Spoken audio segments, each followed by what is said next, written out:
And so research is very important to keep up on. You cannot go for politics this out with cards that are 4 months old. You have to be able to be willing to invest time in cutting new uniqueness cards every week. What? No? Okay. So choosing a scenario. So the other thing about the politics dissat is that it's not just like every term we're going to read the skip the dissat. You can change these types of things up depending on what the likelihood of other bills to pass is in Congress. So the way that I like to be able to, once I sit down, I'm going to cut my politics dissat for the week. The thing that I really look for are cards that implicate the bill and political capital.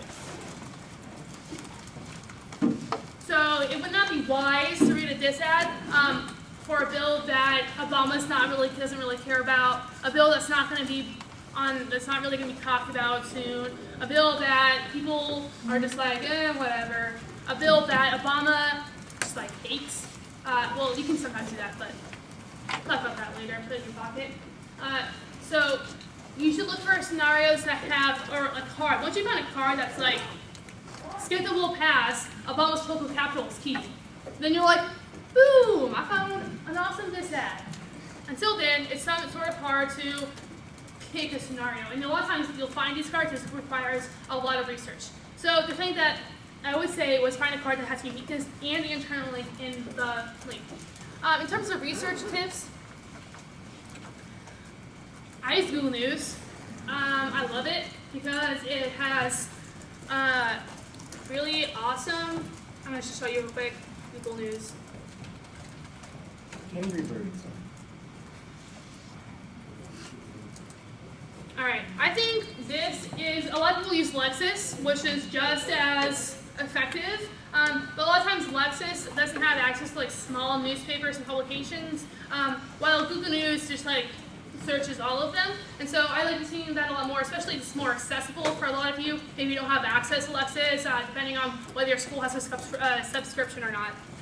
So a lot of times on the top stories section, they'll have things that they have a lot of articles that come up. A lot of times just like pop culture and stuff like that. But sometimes you'll see something like a politics dissat over in the section. I always click on the advanced news search.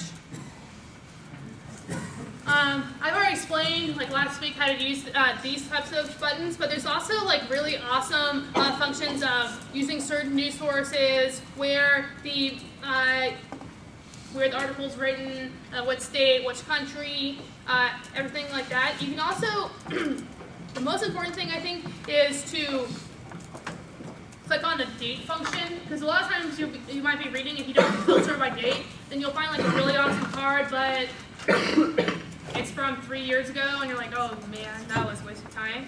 So you can really filter where the cards are coming from in that way. You can click on it there to figure that out. You can also, if you just go to Google News,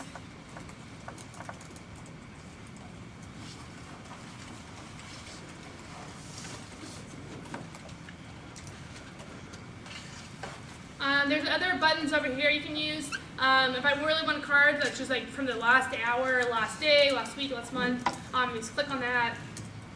There's obviously not much in the last hour, but you can use that last day, last week, things like that. So this is like helpful, especially like remember when healthcare was getting passed in Congress. The healthcare day was changing constantly. People were changing their votes very quickly. So this is a good way to filter that. To like, if I knew that, let's say Boehner just like decided to vote for something just now, I don't really look through all these other articles that were written like a day ago. If the event just happened like a couple hours ago. All right, I'm gonna let y'all go to lunch. But are there any questions?